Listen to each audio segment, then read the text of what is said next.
We live? Welcome to the locker room. We're here for another great edition. We got a little spiritual talk, Elmer Fisher in the building. We're going to have fun. We're going to talk real talk. We got Bobby Mack coming out the bathroom, y'all. We coming in. As we get rolling, shout out to my Jaguars. They won state last week. Great job. And that 4x1 and that 4x2. Great job. So I'm shouting him out. Shout out my man Good Cookies. He got me fresh hoodied up. Already. You know what I'm saying? So all our sponsors and all those people getting busy, we're going to continue to shout out those that get behind us. We love you and we praying for you always. But we got a great edition of the locker room. I'm on time this week. Slightly late. But we're going to get busy and have some good time and good conversation. I got my partner in crime. There it is. You know what it is. How you feeling? Man, I'm intrigued how tonight gonna go. We got some real men in here, man. They talk about the word of God. They study the word. They got so many issues that they try to solve in one day, in 1 week, in 1 year, and it all just ain't that damn easy. And everybody want them to wave a wand and the shit is fixed, and it don't work like that, man. Everything takes patience. And on the other end, we got the good me, Elmer Fisher. The good side of me, Elmer Fisher. How you feeling, brother? Man. I'm feeling excellent. I mean, I've been waiting for this right here to happen. Me too, man. I think that this is going to be great. When I tell you great, I think it's going to be great. Well, We got probably two of the most down-to-earth, realist preachers in the house. Man, they care. I mean, so they characters. They are. And the other good thing, it's like we characters. Huh? that's how they look at each other. Like, okay, that's how they gonna play it. Go ahead. So you do the pleasure introduce our guest, bro. Let's get busy. Well, for most of y'all that are probably out here viewing, most of y'all probably know both of these young men, but Pastor Free, pastor of the Abundant Life Church, has done many things. I'll let him give you a brief bio.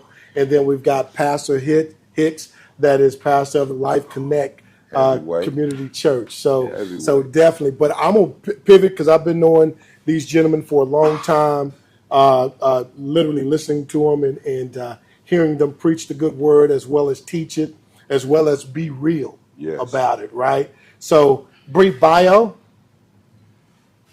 Pastor Introduce Free. yourself to our community. Yeah, pastors. And My name is Jashar Freeman. He already ready to cut. I'm chilling. I feel like this is a setup. I'm here for it. I do pastor the Abundant Life Church in Pflugerville and Houston, and co-pastor Next Level Community Church with Bishop Arthur Sneed. Okay. I have been in Austin for the last 36 years. I'm married to Kayla. We have 3 sons, Micah, Caleb, Josiah. What else do you want to know in the bio? I think you done ran it down, right? Okay, I'm just saying, because, sometimes they want the long bio, sometimes they want the short one. So guess what? I didn't want you to get to the preaching piece of it, I don't plan to talk about preaching at all. Okay. All right. I love it. Yeah, so you get Where'd you go the to short school? one. Yeah. Where'd you go to school? Where'd you go to high school? I graduated high school, Stephen F. Austin High School. Okay. I did my bachelor's at Houston Tillerson University. And my master's from Austin Presbyterian Theological Seminary. That's what's up, my brother. That's what's up. Bless. Oh, that's perfect. Ray Hicks, pastor of Life Connect Fellowship in McKinney, Texas, native of Victoria, Texas, graduate of Victoria High School, graduate of Faith Evangelical Seminary in Tacoma, Washington. Married last almost 15 years. Love God, love people, and we just here to be real and impact the community and help somebody out. Man, I love it. Got to it. So if you are expecting these guys to preach tonight, they not gonna preach. No. But what they are going to do is If it was fish here, I would have been ready to preach. But wasn't no fish. you own one. So Please, if you listening, tell Bobby to get Pastor Free. That's all I asked for. That's all he had. That's it. That's all he asked for. Fish and oxtail. Yeah. Fish and oxtail. Yeah. Well, no, the oxtail's on him. Yeah, oxtail's on me. Yeah. Yeah. Oxtail's on me. We got that done. No, that's it. Well, because it's money good. At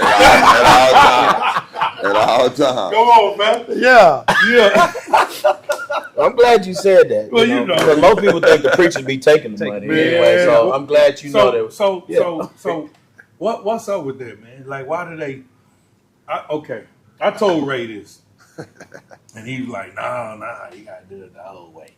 I said, Ray, if God ever called me into doing what y'all doing, I want to already have the house, the car, so they can't say nothing.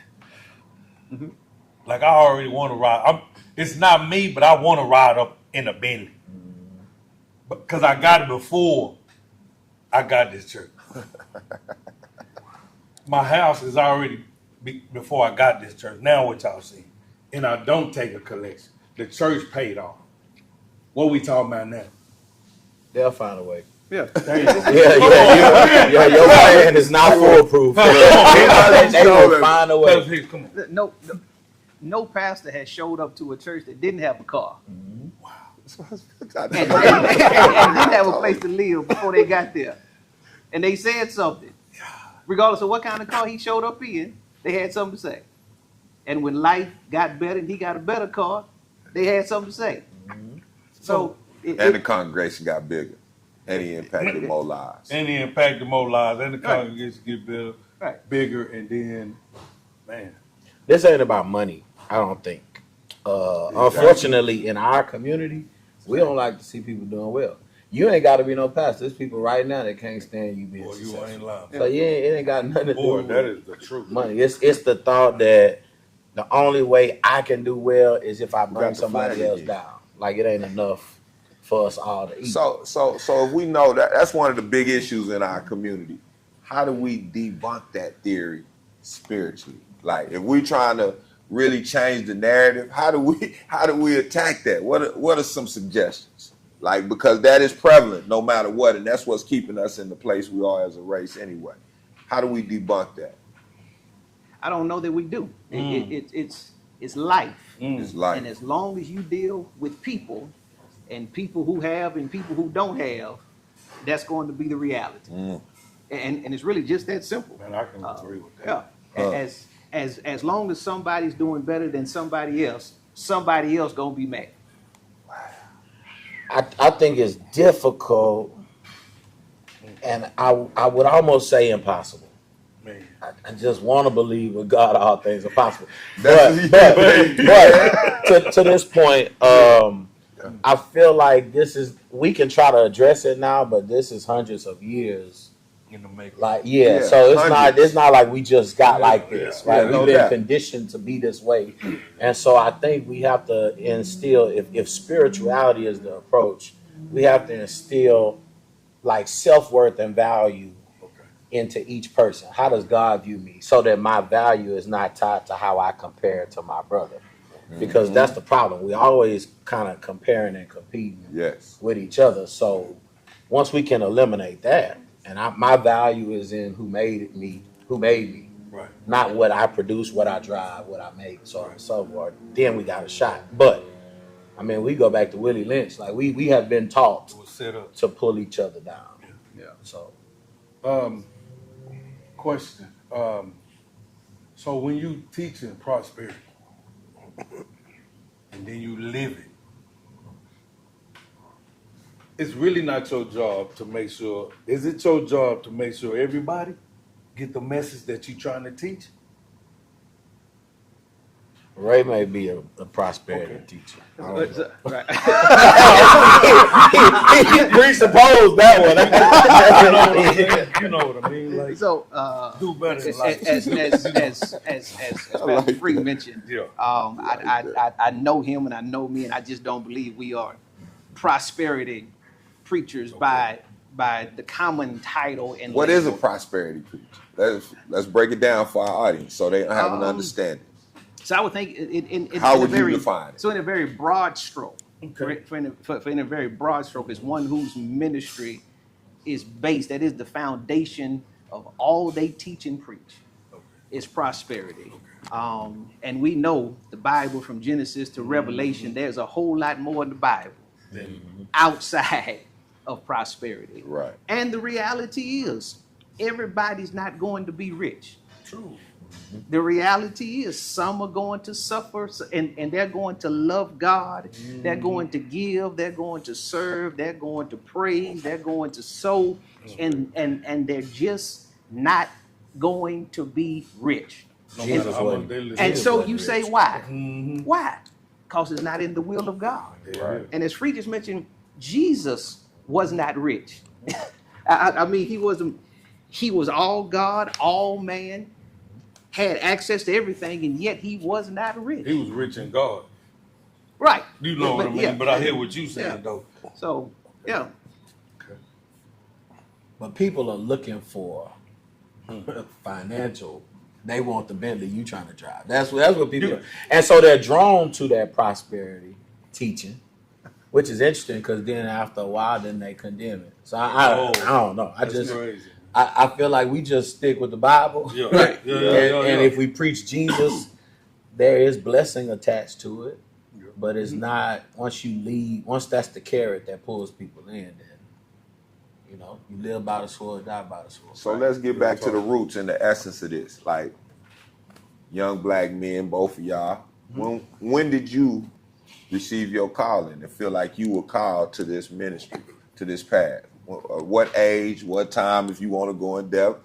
Were you on the wrong path, right path, or were you raised in the church? Talk to us about that experience.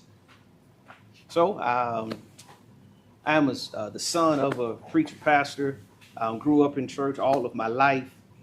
Felt the call of God on my life at the age of 9. Wow. And at 9, I knew I was not ready because there were some things I had not done. I grew up with some older cousins, and I saw them drink and club, and I say, it's no way I'm about to go and say I'm finna preach at 9 because there's some stuff I want to do at 19. Right. Real. So ain't no way I'm gonna go at 9. However, I submitted to the call at the age of 18 years old. Senior in high school, lived life, and was what is commonly referred to as a boy preacher. Okay. Just a young preacher who had to grow through life, even at 18, and make some mistakes. And through it all, God has kept me, and I'm grateful for that. So, I didn't have the sense that Ray had. So I started preaching when I was 8. You jumped right to it. So I did all my sinning in the church. All my sinning was in the church.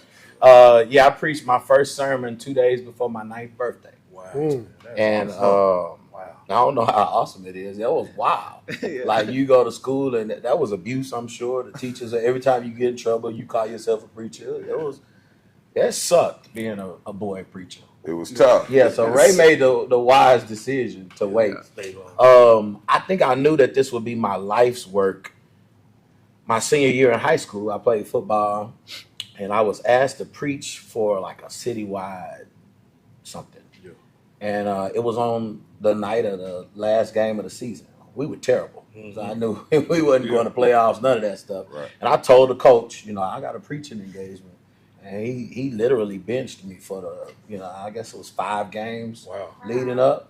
Dang. And it was like a decision. Like, am I choosing football or regular life or whatever am I choosing my call? And so I knew at that point that this is what I'm supposed to do with my life. That's real. Yeah. Right. So were you a preacher's son at 8? What were you at 8? How did you get close? How did you receive that calling? I tell people my mama had a drug problem. She drugged me to church, everything. Yeah. And she kept me in church till church got in me. But it was never something that was kind of forced on me at all. My grandfather was a deacon. My grandparents were heavily involved in church. And my mom was active, but it wasn't like that. I heard an audible voice from God on 3 distinct occasions. And when I talked to my pastor, he kind of helped me clarify. But he said, like, if this is something that you can resist doing, then don't do it. Right. And he was adamant with that. And so, I'm grateful, because there are times, even now, where I have to reflect on the fact that I'm sure I know what I heard then that keep me in the fight now. That's real. That's good. Go ahead. So I want to take it down a different pathway of something that you said, is that, you would do something and they would say, you know what, but you call yourself a preacher. I think you did that to me a time or two. No, I've never done that to you. So we're not going to do it. I'm not going to let you put that in the atmosphere. You can't put that one on me. I think you snuck me a couple times. I'm going to let you slide them in free every now and then. Because you supposed to be a preacher. Hold on. Hey, I'm not going to let him put that one on me. Him and Ray can be debatable, but I know what I've said. All right. But when you get those interactions to where they're not what people expect them to be or expect you to do, right? So you get in trouble, and then you hear, but you call yourself a preacher. The reality of it is that you are flesh, right? And you are going to be sinful, because we all fall short, right? What are your thoughts and your feelings when you hear that? I can't lie. At an early age, I was told the best preachers are the worst men. Wow. Yeah. I was told that. That's a fact.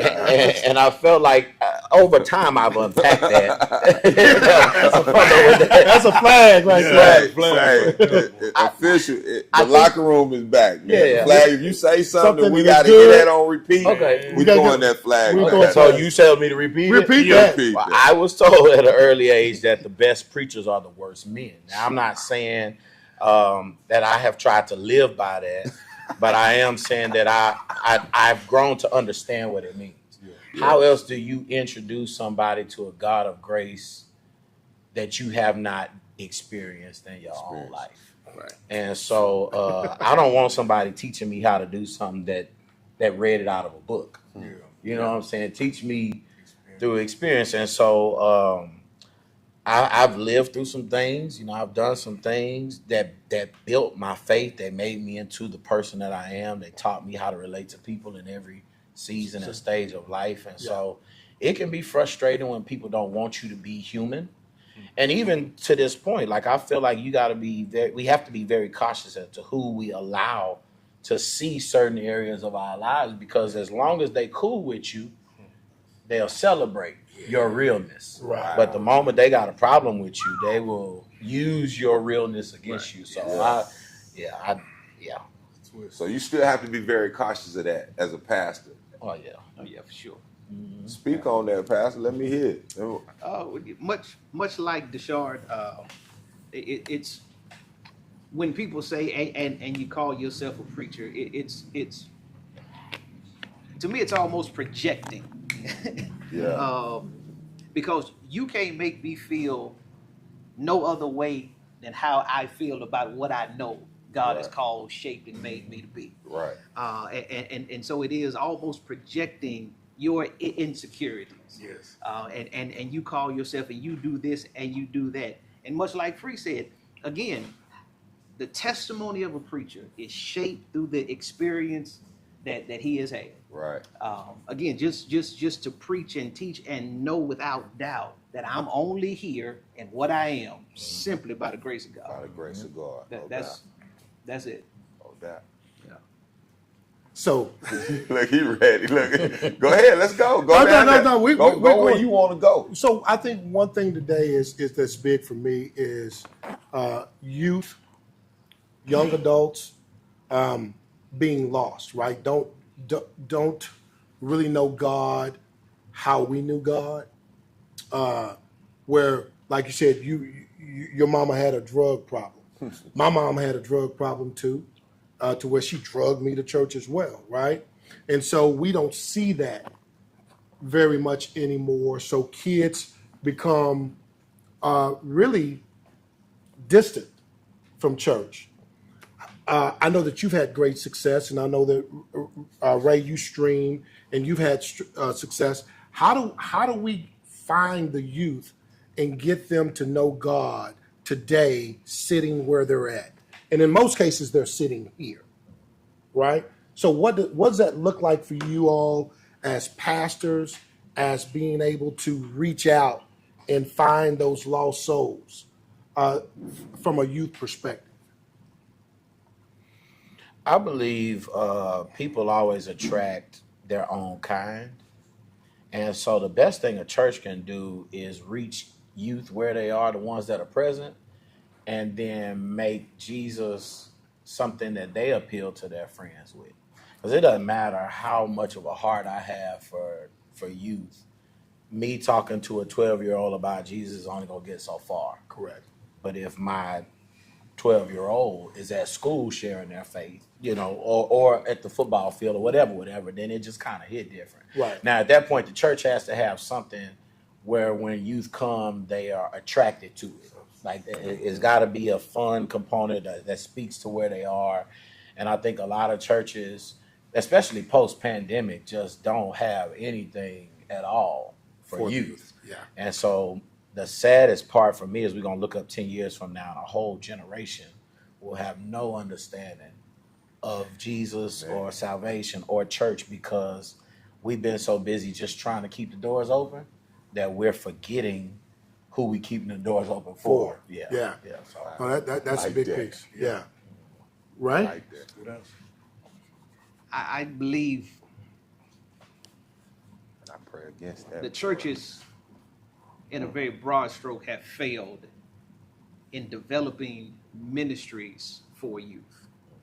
Because the average church you go to, they have ministries in place. You have a usher ministry, a choir ministry, a deacon ministry, a culinary ministry, and you may have a youth ministry, but genuine ministry is assessing the needs of your community and then building ministries to meet those needs.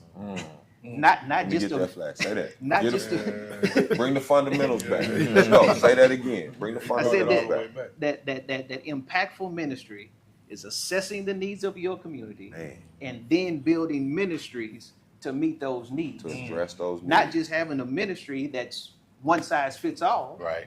but here's the needs of the community in which we serve that we want to impact. If reading is below levels, if math is below levels, if dropout rates are below level, then it's building ministries to meet those needs, to be impactful to the community in which it is you desire to serve. That's big. That's major. I like that. That is major. But that goes away from what we seeing today, though. We don't see that. A lot of the churches that we see, not even in the schools or the communities, doing anything really. To be honest with you.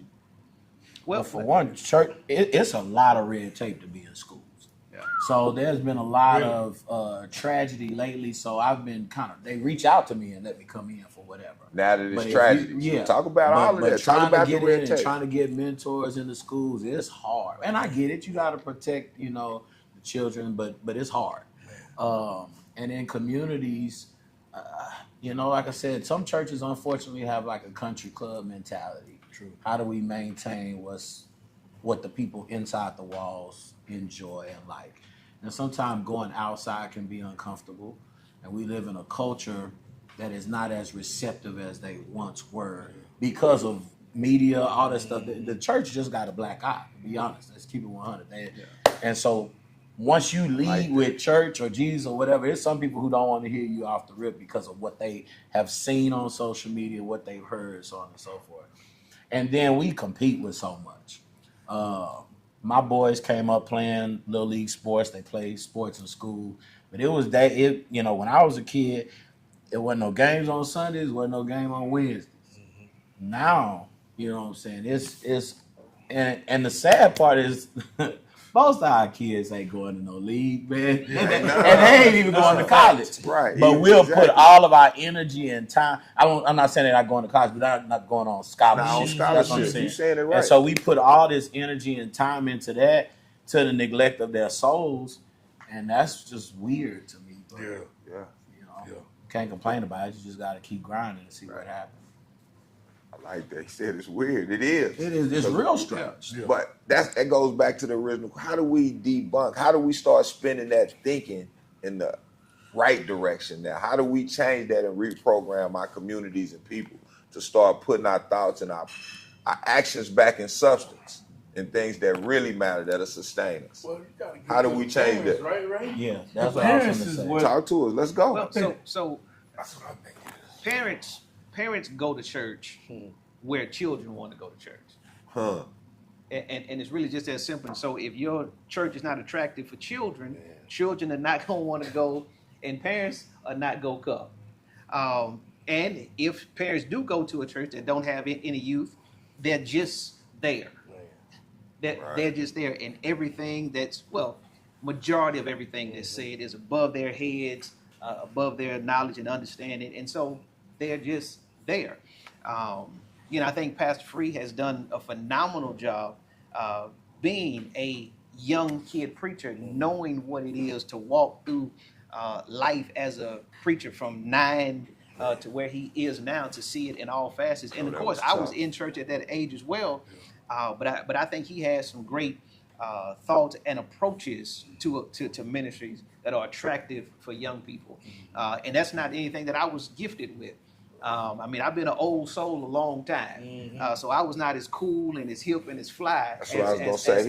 He makes God and church cool, and that's what we need to do, because that's our substance. Right. That should be the coolest thing on earth. You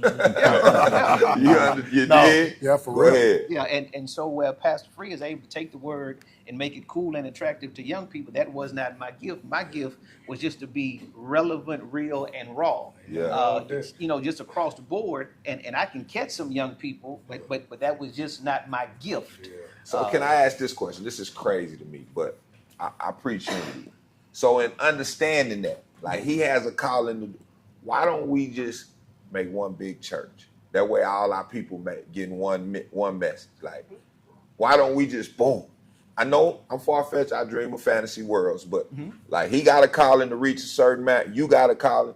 Why we can't bring all that together? And then every Sunday or Wednesday, we leaving that sucker, you got 200,000 people on the same mission. What's keeping us from creating that narrative? You want to attack that? I I love it. I'm glad you said that. Yeah. Because I do believe still there is one church in the greater Austin area.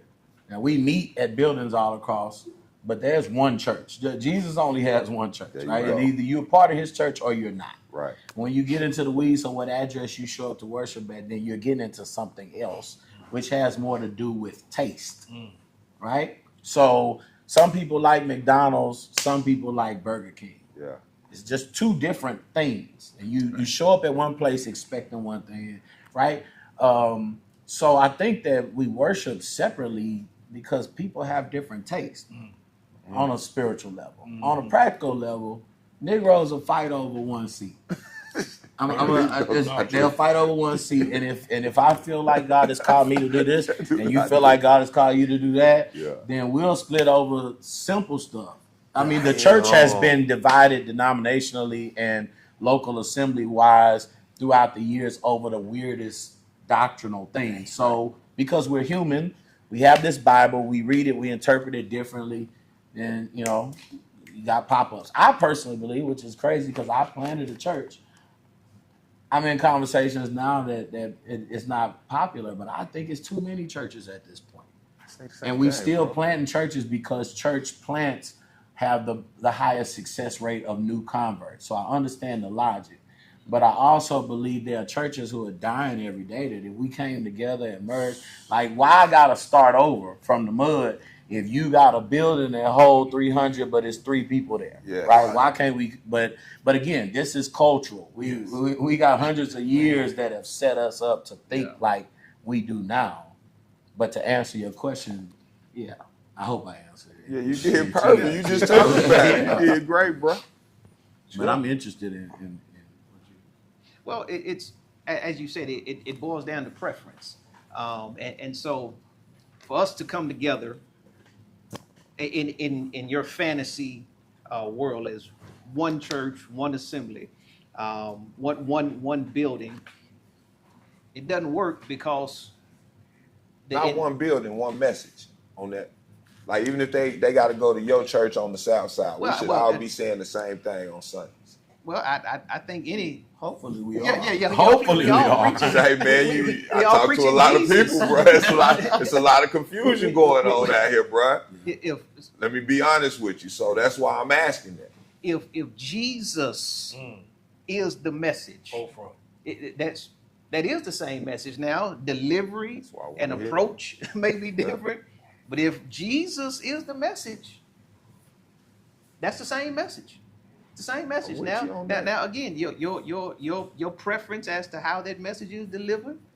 You may not like your pastor in a 3-piece suit because that's your preference. Yeah. I mean, you may not like your church singing traditional hymns because that's your preference, and so your preference is to go over here, to the guy in ripped jeans and a T-shirt, and they singing contemporary music, but they both preaching Jesus. Same message. Different preference. Okay. Yeah. Right. I think interpretation matters a lot too, because once you say we all preaching Jesus, I think the confusion comes in because when you think about interpretation and exegesis of who Jesus is, that can go in a million different directions. Yeah. If my desire is to draw women, then I may preach a Jesus who always loved women. And you see what I'm saying? Yeah. Right. You have a woman thou art loose conference, and then all of a sudden, you see what I'm saying? No, but if my interpretation of Jesus is a social justice warrior, then I'm going to draw militant people who are always, you see what I'm saying? Yes. So it's the presentation that you put out there and what people want. So unfortunately, it's so much about the consumer. And there are churches that grow and churches that don't grow because the consumer gets an opportunity to decide this is what I want. Now, whether this is what you need or not, I can't speak to that. That's real. But this is what you want. Right. And so you're gonna get it, right? Even back to what we were talking about, it was something I wanted to mention earlier about churches and youth stuff. Now we're not only competing, I hate to use the word competing, but that's what it is, competing with community activities and so on and so forth. But now the black church has to compete with the multi-ethnic or white church movement because they're going to have a shorter service. They're going to have an amusement park in the back of the church. You know what I'm saying? They're going to have a concert every Sunday. And we just ain't got the resources for that. Right. And if you ask a 5 to 7, 8-year-old kid where they want to go to church, they want to go to the one with the Ferris wheel, of course, right? Yeah. And so even though it may not serve them spiritually or help them in their growth of understanding, they're children. And so I think if our community did better in supporting the church, we could have some of these things that would allow us to be more attractive. But unfortunately, now the things that the church was once the epicenter of have now diversified into other areas of the community. So the church is kind of left anemic. Yeah. Although our communities are blossoming and prospering in other ways, the church has taken a hit. Yeah.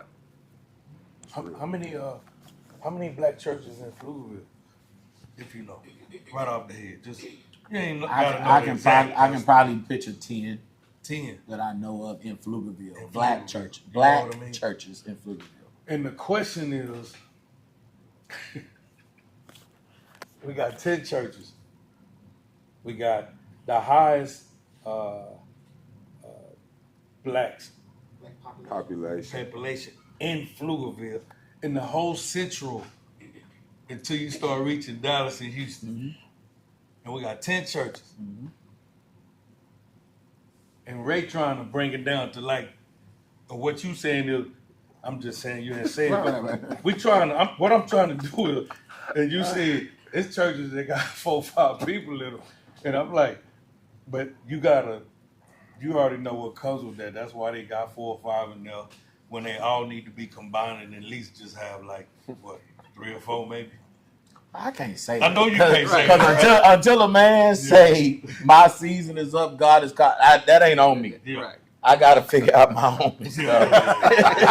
Boy, I don't know. God forbid one day I may be down to my phone. And then people like, he need to let it go.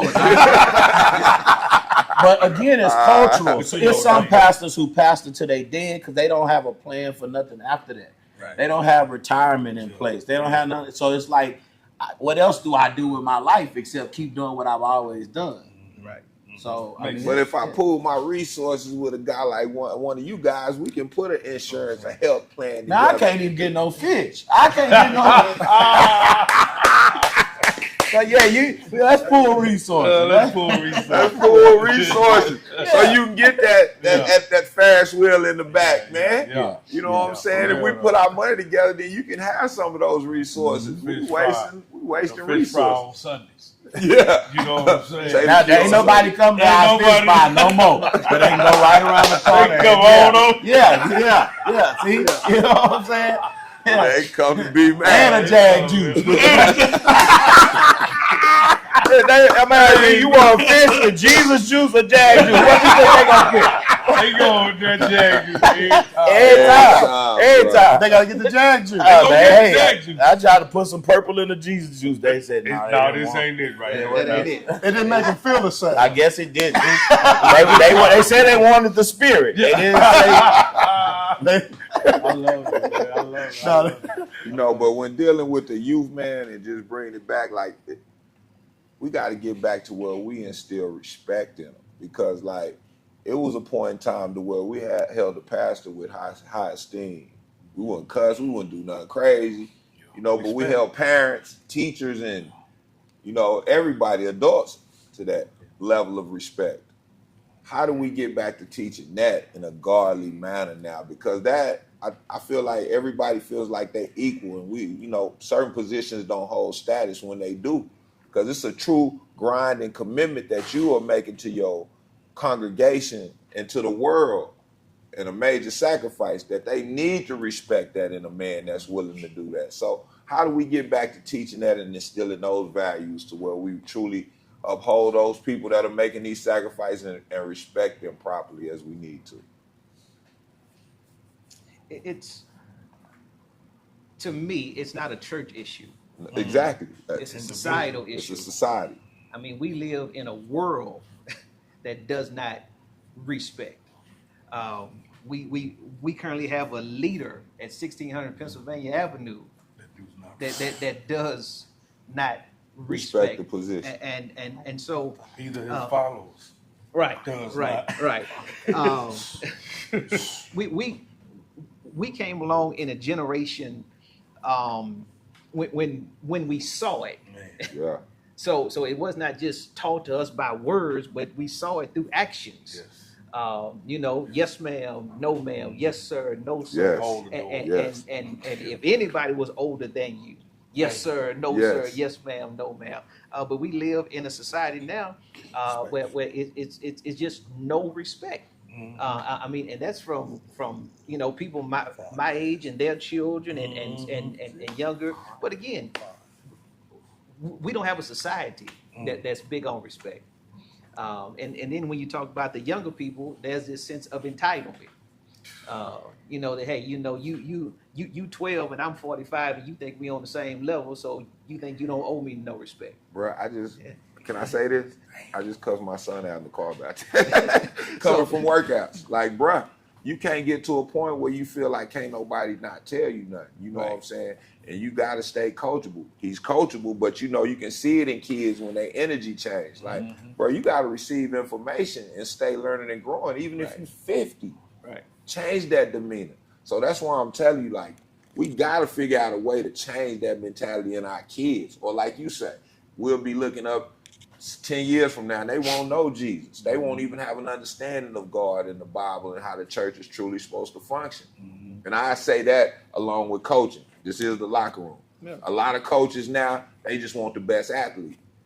You know, even at the college level, they don't want to recruit high school kids. We're going to look up in 5 to 10 years and see a country of basketball players that can't play because these high school and college coaches and AAU coaches don't want to train and develop. They want a finished product already. And as we know, it's no such thing. You dig what I'm saying? How do we get back to that essence and break that cycle, man? I'm big on trying to even though you're doing it, talk about it. I think you're saying in your own example, and then Bobby kind of got into it. It's parenting.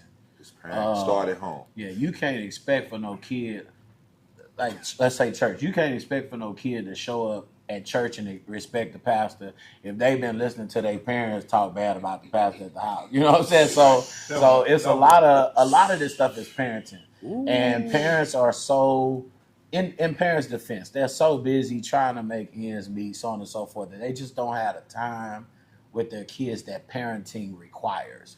So schoolwork is not a priority as it once was. It's just across the board. And so until parents can figure out how do I be present to teach my children these things as it pertains to respect, as it pertains to authority, handling your business, what building community looks like.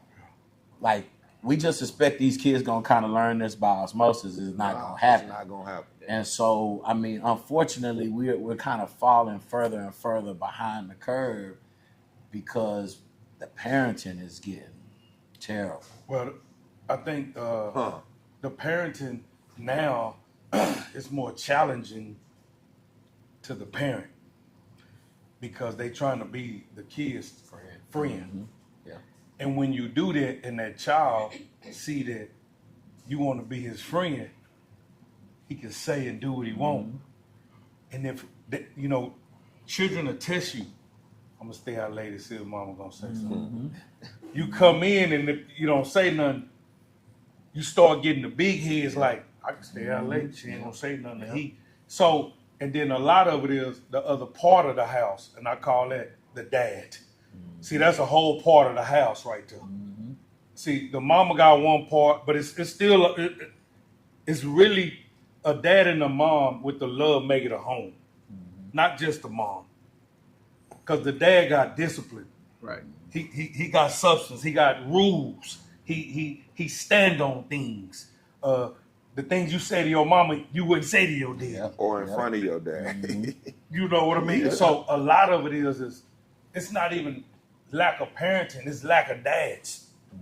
And what happens is when you become the community and then they walk through that door and be like, Uncle Bob, hey man, can you help me with this? You crying out for me, man. I gotta give it to you. So when I gotta give you something, that's because he gave it to me. I'd be shameful and I wouldn't be able to sleep if I didn't give it to you and you came through that door for me to give it to you. Because out here, you starting to see, it's like, to most kids, man, they walking around and they eyes like this. And I tell my son this last night, if I ever want to hide something from him, I put it right in front of him.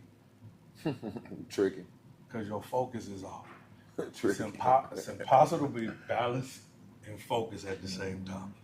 We're going to have a balanced family, huh? Or we losing focus on? Right. If our family is focused, what we losing balance on? You see what I mean? So when that woman got to do all the work, teach, preach, make sure he go to school, she gonna lack something. And that child see that. He gonna see it, he gonna be like, she gonna let me ride today. She gonna let me ride. We didn't talk about God today. She gonna, and then for long, it's not even in the house. And then that's when sometimes we open the door and the devil walk in. And then when the devil walk in, daddy can never think about coming back. Or another man can come back because the house is starting to be developed into what he wants. And it's said it in the Bible. Women will start making babies and they will be monsters. You're funny. What version is that? I don't know that. Hold on. That new nigga in the But hold on. This is it. It's all in developing that child without God, without a man. He will become a monster. I love it. Because what happens is you don't know what you're doing. You don't have that. So you're gonna start developing, and he gonna turn into a monster, and then you're gonna set him out into the world, and you're gonna see him do this. Walking around like I saw that young man then laid down 2 bodies. That's a monster, man. he don't even, and I feel like Bobby Mack feel like you done fell out of grace, bro. That's just how I feel. Because you don't even know what grace is. You don't even know what the structure is, man. And now you sitting up here thinking this your world. And your world finna end. Because you don't even know what the beginning was. And that's why I say they become monsters over time. They will, and we our kids raised and they see this monster, they scared, man. If somebody came and I'm just saying, and he started, you be like, man, what's wrong with him? Because our kids know God, raised in the church, and then they see this dude and everything change. And it fears you in public. They walking in the schools, they taking you out. They walking in the shopping centers, they taking you out because they are monsters and they don't have no guidance. And then they want the church to pick up everything. They want, where was the community at? Where was this at? Man, he was lost a long time ago. Man, don't put that on us. The church is inside of you. It's a building that you go to. The church is inside of you. It's a building that you go to. That's a question for both of y'all I want to ask. Like, we talk about the youth and then it starts at home.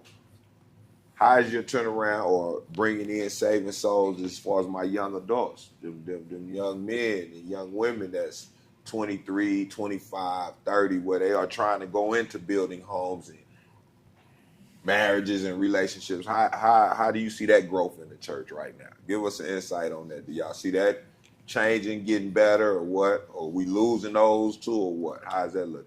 I actually had a conversation today, pastors group that I meet with. Yeah. And statistically speaking, ironically, that young adult group, like there's kind of a revival taking place in that age group where they're coming to Christ, but not through the church so much. Like is in college campuses, through podcasts, interrogations, all that kind of stuff. That's good. And that is good. That's great.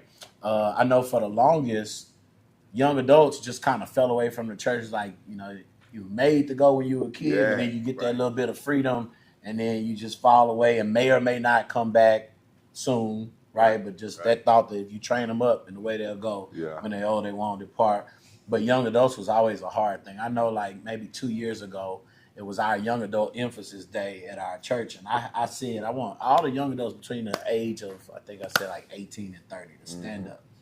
And I was shocked that there were so few young adults because it didn't dawn on me that as I got older, my church got older. Right. And so I'm just 43, but I'm looking at these people who started with me when I was 26. Oh, man. Right. And now they 40, and you know what I'm saying? Yeah. And so at that point, I started saying it's important that we be more intentional. We beefed up the ministry specific to young adults, doing different things to attract, young adults. Because you got to be intentional about all this stuff. It's not going to just happen. You can't just open the doors and expect people to show up. You got to be really intentional. Maybe I can get Taylor Q to bring me some Jag juice and fish to the church one day so that the young adults... It'll be packed house. Yeah, well, sometimes when I want to see my young adults, I have to come over here on Thursday night. I was starting to, I was just trying to meet them where they were. That's where they were. But see, that goes back, and that's true. But catching those young adults and why they coming back, bro, I feel like, and what we need to do more of is not tearing each other down and loving each other through our mistakes. Yeah. Like, we tend to throw each other away in our own race after certain mistakes. You know what I'm saying? But we got to learn how to love each other through our own mistakes and faults and continue to be there in support of. Like, the church in the past has kind of shunned people when they've done certain things. But it shouldn't be anything that would keep me from letting you in these doors and me still reaching out to you in your time of need. So I think some churches are doing a good job with that, and the kids are starting to come back to church and staying attached to it because of those intentional things that y'all do. Yeah. You understand? So what do you feel, or what are you all hearing as preachers, pastors, that is putting off the young adults from coming to church? What is the put off? You know, I like that. I'm glad you asked that question. So here's the thing, and this is something I wanted to say when I thought about the topic. Period. Unfortunately, the church has allowed the world to tell us how to be. Man. In Somebody each throw generation. That flag, man. Throw that flag. And then what happens is when the church does backflips to become what the world tells us to be, then the world said, "No, that's not what we want you to be no more." so you pivot again. Is there a scripture for that, Pastor? Talk to me. Well, I go study that. No, this is just observation of the world. So there was a time when the whole world was like, man, the church is, and it seeps into the church. The church is 50 years behind, right? So everybody, we set the choirs down, we put up praise teams, smoke machines, TV screens, all that stuff. Yeah. For people to come to church and be like, it feel like the club in here. But like the only reason we made it like the club is because y'all said church was boring. Church wasn't. You see what I'm saying? And so I said all that to say, supposedly, like a lot of young adults in this season are saying, but they don't want to be entertained. They just want truth, right? So they're in search of just biblical truth, right? And so I think that a lot of what we've done, right? Most churches' budget, a good deal of it goes toward worship. The person on the piano, we spent a whole lot of money trying to make it dope for y'all to come enjoy this experience. For you to tell us, nah, we just want the truth. We want the truth. And so now it's gonna always be that kind of refiguring. Save our souls. Yeah. And so it's just gonna kind of be always trying to figure out, not conforming to the world, but what language are y'all speaking now? Right, so that we can figure out how to translate this message into that language now. And the church has been terrible at keeping up with that. But well, do you think that it's because we ordered the one size fits all in our faith? Explain. And so what I mean by that is some churches pivoted right to the youth, right? The young adult. Older churches said, look, this is what we're gonna do. We're gonna we're gonna get up, we're gonna walk around, we're gonna give our money, the traditional factor. We're gonna get up here, we're gonna sing 3 songs, pastor's gonna get up, gonna preach his word, and then we're gonna have tithes and offering and all that old good stuff, right? And then some people literally, I think, felt as if they got bored with that.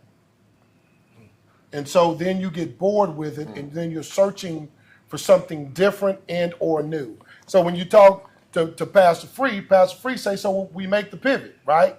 So then I shorten the sermon. I take my 3 songs down to 1 song. And then guess what? It's something different. So I'm saying, what's new? What is it that you're looking for me to be able to capture your soul? We're trying to save lost souls. So what do we need to do as a church to capture your soul, to save it? Yeah. I would say the gospel, the delivery of the gospel for the generation probably that most of us came from. The preacher preached a me and you gospel. Y'all need to do. Y'all need to stop instead of a we and us gospel. Okay. And so young adults just want you to be real and say, hey man, you struggle with some of the same stuff too. So this ain't a me and you. This is a we and us issue. And so it's really having the honest conversations, just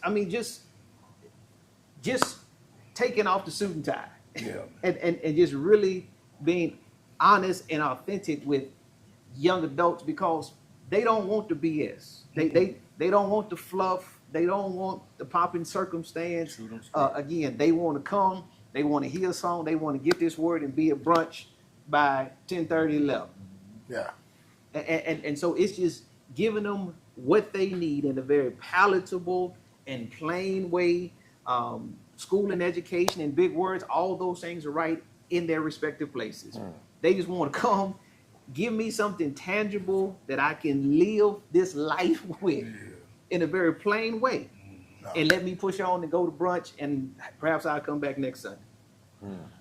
So the other piece to that, I guess, is when we think about that, because the church is a business. As much as we, don't want to think of it, it's a business, right? And so we've got to cater to those that tithe, that are able to keep, guess what, the building paid for, and so figuring out that perfect mix. I love something that you said earlier, Ray. And you said, as a parent, choose the church that my child connects with, because then they're eager to go to church, and then I can go to church because we understand it. They are the ones that don't.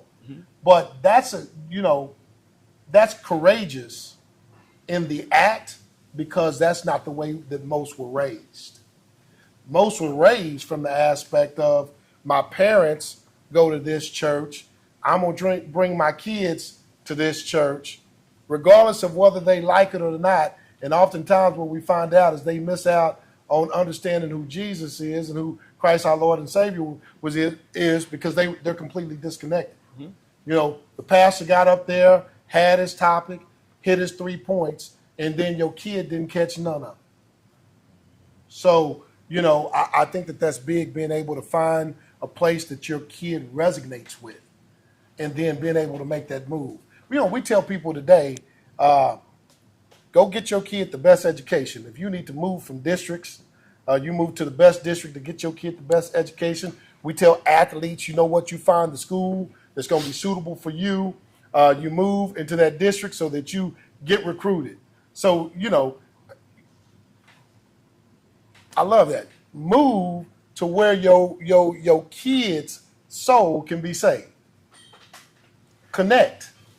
But do you lose leadership? Yeah, I'm not sure moving will get their soul saved, right? Because I think they will go.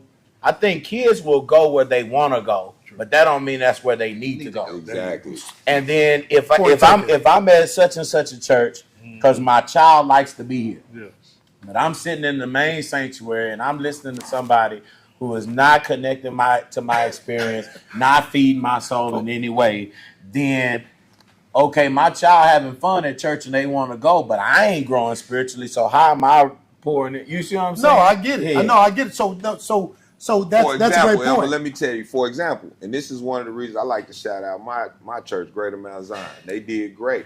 That's one of the reasons I started going, was because of my son, my children. We would pray, but my kids were praying well.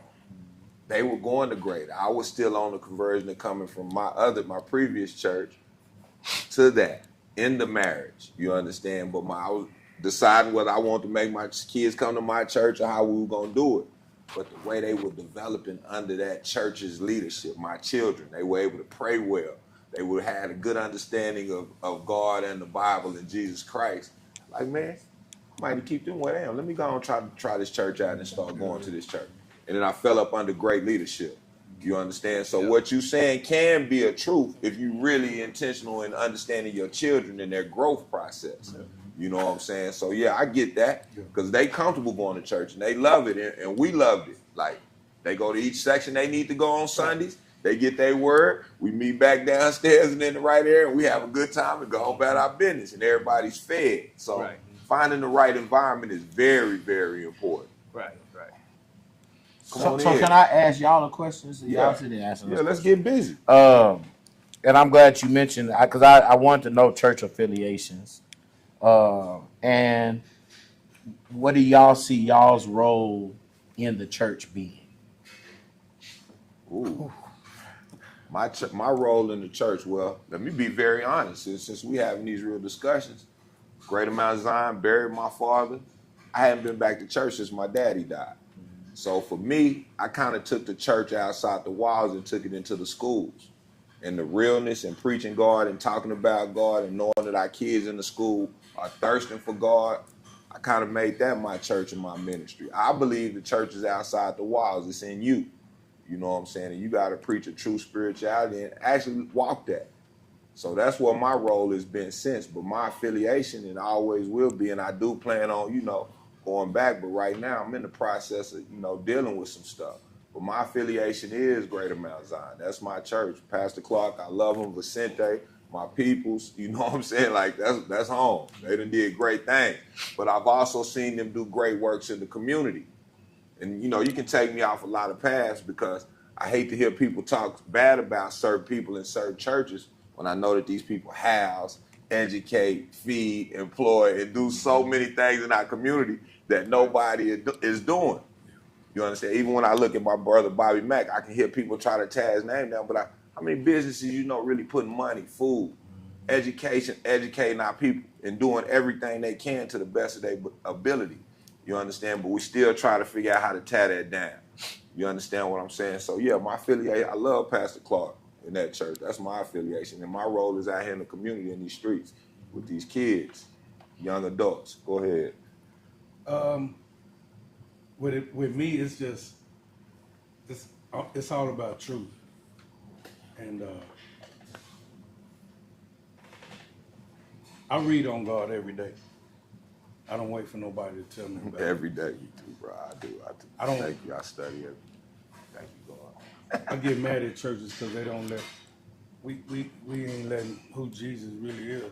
I want to know, I want churches to talk about his color, his hair of wool, skin of bronze. I want them to say that on a broad network. They sitting up here making all these movies, man. I ain't seen one yet, but it's a lot of blacks. That makes me mad, man. Cause you ain't seen not none of the 4 movies I done made that's all black cast. But I want to. No. Keep going with that. You Talk about that. But you feel me? I made 4. But you feel me though? When I see Chosen, I see all these movies. And I'm like, man, what's wrong with this? Man, why they ain't putting this? But I don't conform to the world. Okay. I conform to that right there, though. Now that right there, I'm all over that, man. Because that's a part of me. You know what I mean? And I ain't finna. I don't fall for all the trickery. So it run me off from a lot of them. You know what I mean? I was at St. Luke over there off of 12th, 11th and 12th in between right there. You know what I'm saying? Rich was at, and I loved it, man. But one thing I love probably more than Sunday, I like Bible study. Because I like the teaching of the word. That's what get Bobby Mack. Gotcha. When I can absorb that word and it can just hit me like that, that's what make me more excited. And then I ain't taking nothing away with worshiping and singing and dancing and all that. I'm cool with that. But I want something that's gonna change me forever. Yeah. That's my look. Them small groups was tough too. I like them small groups. Boy. So my question had more to do. We need to know because he. Oh, they know where I go. Where you go? They know where I go. Yeah, get your airtime with you. Get your ad time, bro. They know where I go. When you tell them where I go, I don't want to take nothing for granted. Go ahead. Get your airtime. Yeah, bro, they shouting out their churches. Yeah, I'm gonna shout out Well, go ahead and do it. Mount Sinai, Pastor A.W. Anthony Mays. Let's go. Say, man, I love that man. Yeah. But he had a school in there. My little girl went to the school. Like I believe our churches should be the fundamentals of our education. Because most of the kids that come from them church schools early, they highly successful out here in this world. When they start their fundamentals of their education in our church schools, they out here taking over the world. So that's proven. So my kids did too. I have the numbers for y'all next. My kids did as well. So I truly understand. They went to Mount Sinai? Yeah. Oh yeah, he was tough. Was there when this guy started the summer academy, and that they literally were locked in. So guess what? God was around them 24/7, even when they were out of school. Yeah. We were having summer camps, and they were doing great things all the way through, right? Yeah. So they, we've seen it from the rooter to the tutor. You a deacon, man. You got deacon qualities, bro. You a No. deacon. Let me jump in right there. Let me jump in right there. So this is my point for the question. Be saving that This is one. my point for the question. Y'all are intelligent, successful, articulate men who are doing your thing in various areas. The church needs you. Right. Speak, Pastor. I don't have no other way to put that. The church needs men like you that are in the mix, your voice, your finger on the pulse of the community to, you know what I'm saying? Like, because once you sign on, you validate a ministry and propel it forward in a way that the pastor can't do on his own. Right. And so, and I understand the grief process. I get all of that. I understand reading every day. Yeah. But you need somebody that's covering your soul. You need somebody who's teaching, pouring into you regularly. Right. Since you pouring into other people, Right. who pouring into you? Right. Right. And so I wouldn't be on this, I wouldn't have this conversation without using this as an opportunity for me to say to y'all.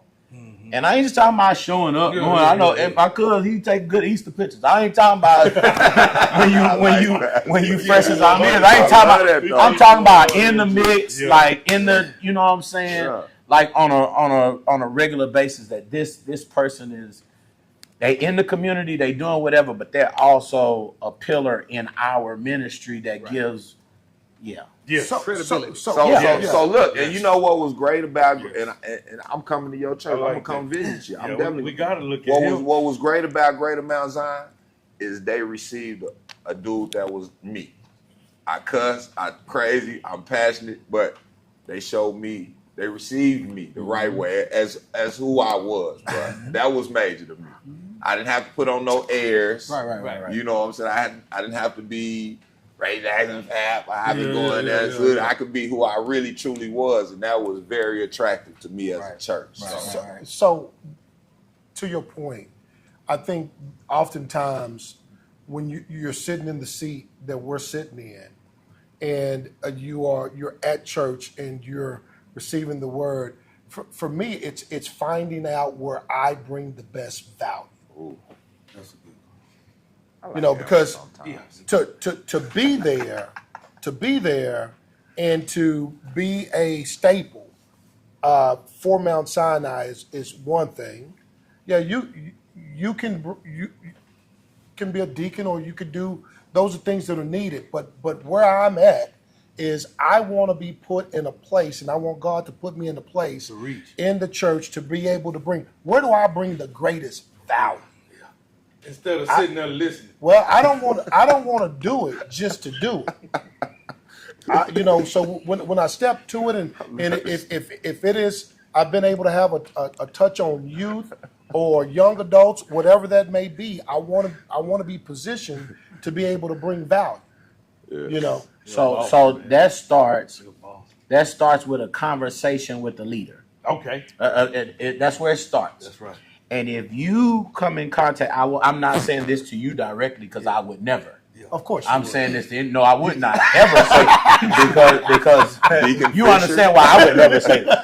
But to anybody who goes to the pastor, and the pastor has no sense of placement or where you could serve, that's probably not where you need to be. Very true. That's one thing. But I'll also say, we've been talking about youth and all this stuff the whole time we've been. It's not a church in this city, especially not a black one, that don't need a black man that's willing to step in and work with the youth. It ain't not one church, I promise you. Not one. So we sit here talking about place and whatever. It's not one. Not one that couldn't use, and you ain't got to sit and listen every week. Yeah. You go to a church, and right now, matter of fact, we 10 feet from my church. Exactly. I would love for you to jump in and help. You see what I'm saying? So the idea of searching for a place of value, why can't you bring the value added to the community that you already have into the establishment that is the church? He just invited me. I like that. Yeah. I love that. I like invites. Yeah, no doubt. You asked me to come. You asked me to come have this conversation. I believe you you was setting me up. Yeah, he did. He really did. You know, I know. Alley-oop. I think when I called you, you said, "Oh, thank you." Yeah, I got something funny. I got something funny. Oh yeah, I got something funny, man. He got a place for you, man. Hey, But you know that. It's a matter of time. What he feels needed in to get the youth in the Young adults. He's a young he's adult. a young adult. Like in my opinion, in my opinion, for me at least, I know as a young adult, or even when I was a child, I struggled going to church and really focusing and paying attention to what my pastor had to say. I really didn't understand it at the time, but as I continued to get older, I feel like once after I got baptized around the age of 18, that's kind of when the switch kind of flipped for me, and I started understanding and started realizing what church really meant, what the Word of God really meant for me. For in a young adult sense, I feel like we struggle to understand or connect with the older pastors. Okay. Like the pastor said earlier, the young adults really want to get the real. We really want to understand, or we want to hear a message that relates to us in our everyday lives. Raw, you know real, what I and mean? relate. Raw, real, and relate. So I think that's kind of what young adults are missing for the most part. Got any more questions? So if you was a young pastor, what would you implement in your church to try to bring young people in? Could they hear the question? I don't know. That's a tough question. So I'm not. The question was, if he was a young pastor, what would he implement in his church? Yeah. That would draw young adults. I think for me, it is a loaded question. But for me, I think it's hard for us young adults to sit around in a church for 3-4 hours at a time. It's hard to listen to maybe the same songs every Sunday. It's hard to listen to a pastor preach for More than 3, 4, 5 points at sometimes. So, like I said, we really just want to kind of hear what we came to hear and kind of get on about our day. And not necessarily about, really sitting in and we're here just to be here, just because we grew up in the church, but we want to be here and we want to learn about the word of Jesus. So that's my point on it. No, thank you, because I think it's important for you to sit up here and say that, because that's the focus of who they trying to get into church. For sure, for sure. Thanks, y'all. No. we love it. That's You're on a point. great question. That's a great question. No, and I think what you posed is great as well, Pastor Free. I think everybody brings value, right? And so what you the invite, I heard it loud and clear, right? Yeah. So to not sit and just wait to figure out what that looks like, but to come where you're welcome to have that perceived value to help others. So no, get it. Yeah, we're gonna look at McKinney too.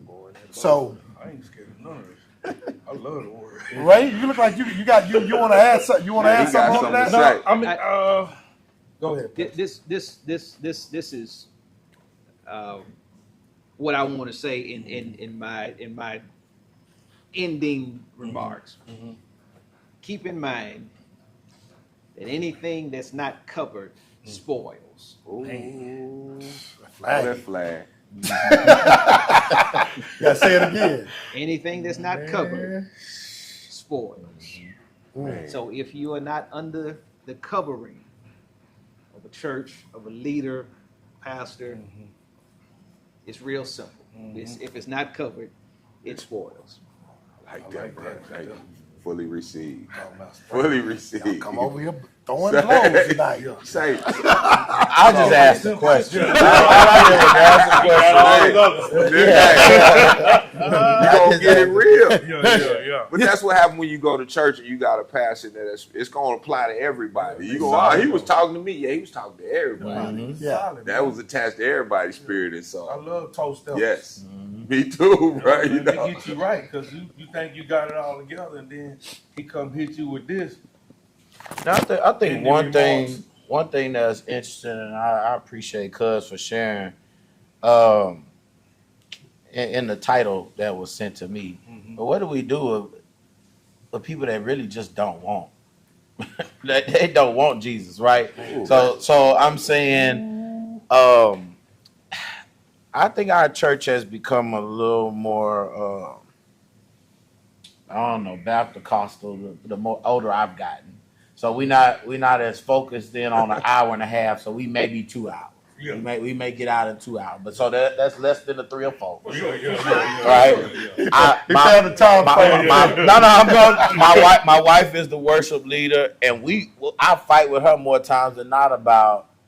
Like, to me, y'all singing too many new songs, right? Y'all sang some old stuff that people know. But Cuz just said they don't want to hear the same. Right, so we checking that box. Right, you know what I'm saying? No, I'm just saying, I appreciate everything you said. I believe And that I all you meant, said. like, don't repeat it every week. You know Right. You know, there's plenty of gospel songs Pastor out there. heard Am I that. not wrong? No, you spot on. I think I'm just saying, and I've intentionally tried to like check off all these boxes to be as appealing as possible. Yeah. But at the end of the day, it's some folk that they ain't coming because they don't want to come. And there are some people who, if the book that you're teaching from is this Bible, is so much in this Bible that I don't believe and don't ascribe to. I'm not interested in right. So, I mean, we gotta factor in that that's a real thing too. We live in a world where the population of people who want to believe in Jesus is diminishing. Right. 100%. And that's a real thing. That's a real thing. So that's why I kind of set the title and sent the title to them. Literally, we are living in a world where people just don't believe in the faith. They don't believe in the Bible. They don't believe that a God exists.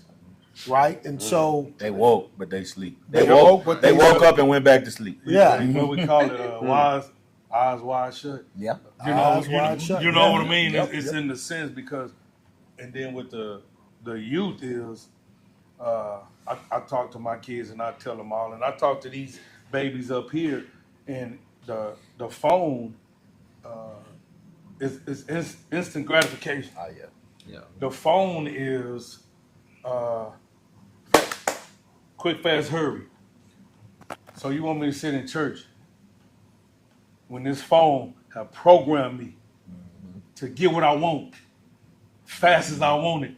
Within seconds, food come to your house. Traffic is wearing you out now because you got to sit in it. That's why the cars can drive by themselves. Yeah.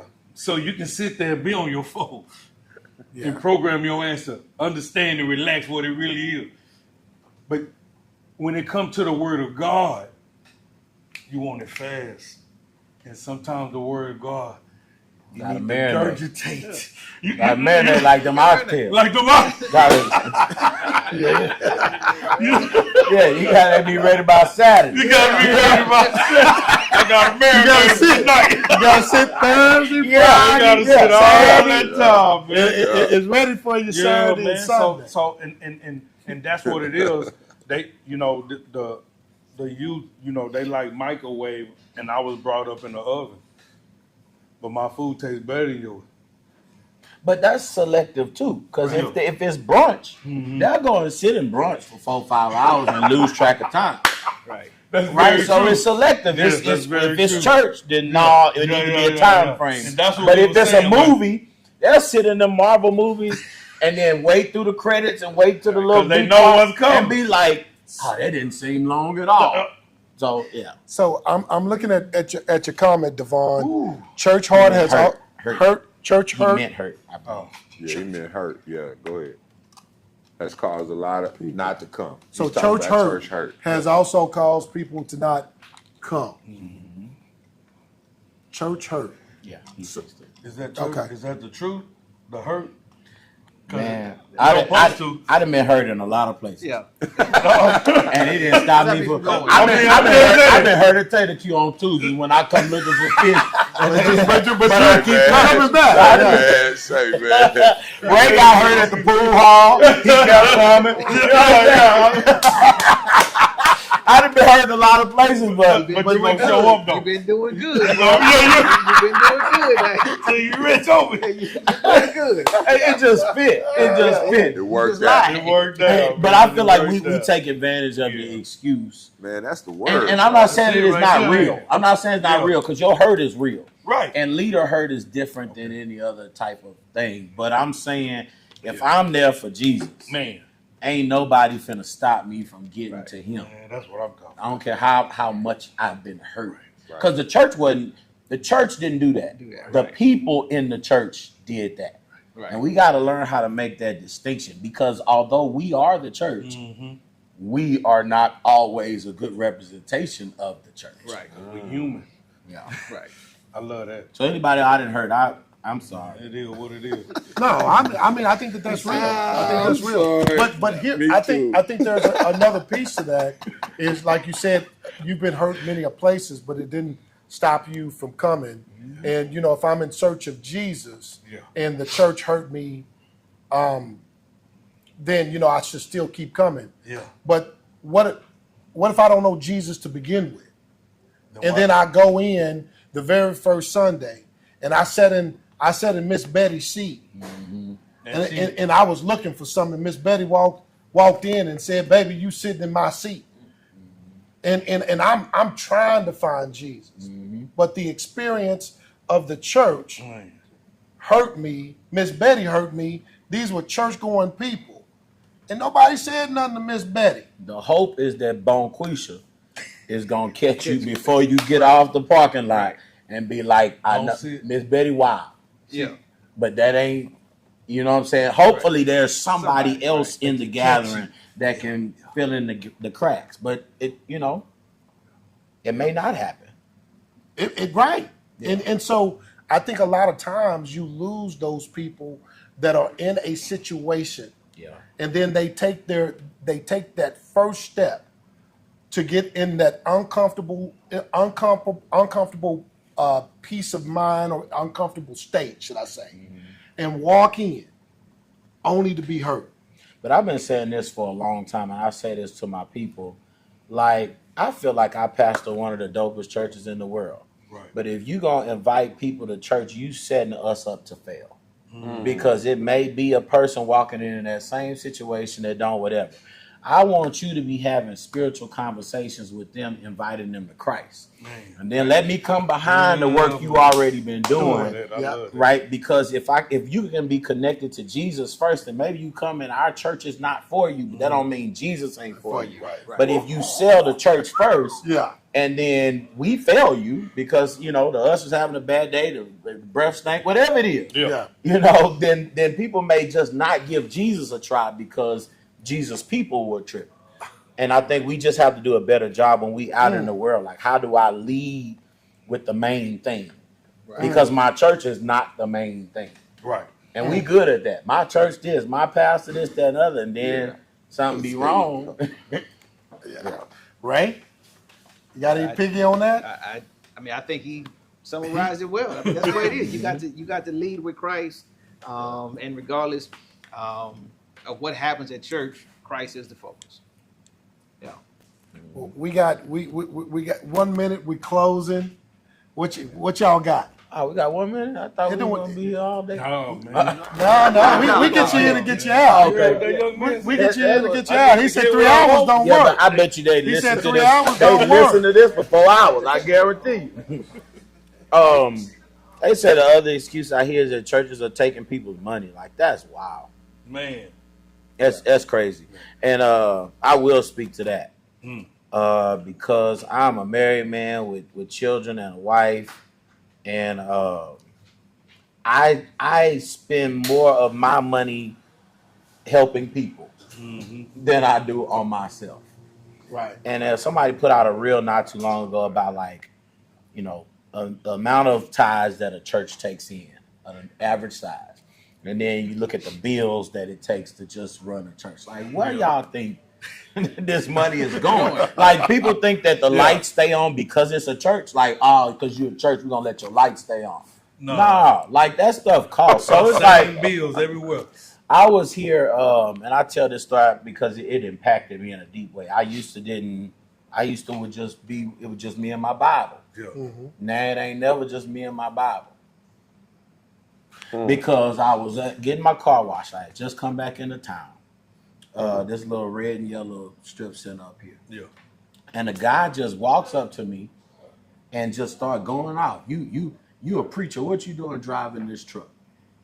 Like, that's a weird hello, but how you doing? You know what I'm saying? He was obviously on some stuff because there's people who was with him like, leave that man alone. I don't even know how he know me, but I must be doing something to where you just pull it up. And I mean, he going off, I'll bust you in your face. You know, you taking money from people. I said, bro, we feed people at my church every day. If what you need is a meal, I'm trying to de-escalate, but he going in and like threatening my life and this, that, and the other. And I'm like, okay, I know this is a social media situation, so if I clap back, it's only gonna look like the preacher out here fighting and cussing and this, that, and the other. So I'm letting him talk. And then finally he tried to like swing on me. So I grabbed his arm and I said some stuff that I will not repeat on the whatever, but it got him up off me. But from that day on, I realized, man, it's people out here like we kind of started the conversation. They don't want nobody else to have nothing. Nope. And if you seem like you're doing kind of okay, man, they only I have books, I have records, I have movies, all that stuff that's produced, all these things, but some kind of way, I'm taking money from the church. Like, that's crazy. It is. But that only happens in our community. Ain't nobody pulling up on Joel Osteen. You know what I'm saying? That at least not his people. Right. Talking about where your money coming from. That's only something that we do. So that whole taking people money stuff is wild. And I just wanted to speak to that because, that's real though. Like I said, we do scholarships for kids. We feed, we pay bills, all that crazy stuff. Then they don't see that. Yeah, and it's been times when I've literally paid other people's bills when my bills needed to be paid. So when it comes to that kind of thing, that's a hard way. That's a hard way. But anyway, I think that's a great word. Say man, but you keep throwing the things out there I like, man. What's up with the movies and books? And shout out Devon. Devon got a book. You need to post the book and where they can find it at Devon. But let's talk about the literature in that. He said you didn't see my movies. Yeah, where the movies at? You got a roll? I got 4 movies. Four. Yeah. Matter of fact, where can we find the movies? You can go to frienddeministries.org. You can drop by the church. Matter of fact, our last movie, Joseph's Nightmare Before Christmas, is on Amazon Prime. You can find it on there. So I'm doing this first because I love. So we're gonna go to church. Now, is it a way in the auditorium I can show one of those movies to our children at the school together? Absolutely. We have a hip opera. It's called Do G's Get to Go to Heaven? The whole movie is rap. It's the gospel message. The whole movie is rap. See, those are the kind of things that we need to do. That's how you bring them in. Yeah, that's relating to the youth. Yeah, it is right there, man.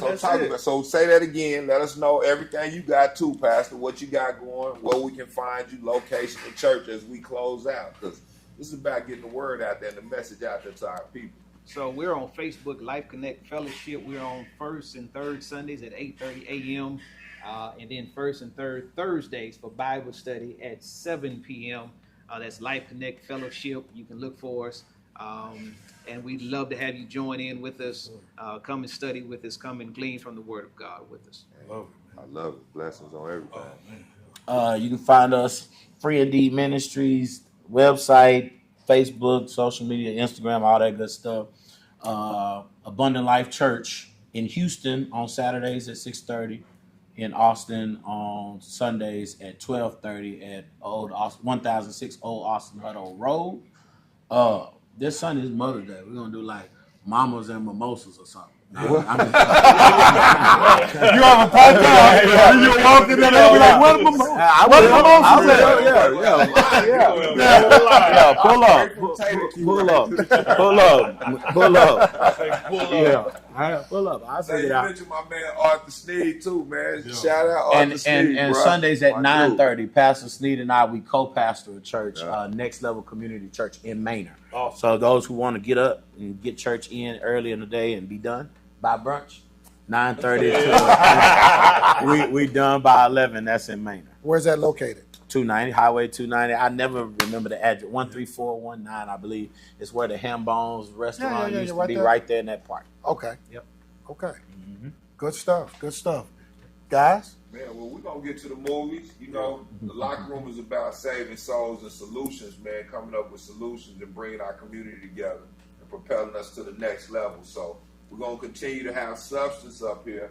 And let me drop this, Pastor. We're doing something for men, Father's Day. We want our fathers to, we're going to broadcast to the world, plant the seed. We're trying to get our fathers to come with their sons, bringing our boys together, and we're going to sit down and do something. Hopefully we can watch one of your movies if we get this done. We're going to get it done the right way. So the locker room is about bringing our community together, educating our people, providing the resources. We're going to continue to be powerful and do that. We're praying for y'all. Have a blessed week. Pray for us the right way, man. You know, I don't like everybody praying for me. Have a great week. Say what? Say, have a great week, and we'll see you next week. We got something spectacular again coming for you. Be blessed, man, and do something to pour into the next man. Don't be a distraction. Please do not. And don't confuse the people. Have a great week. The locker room. Yeah. Have to go.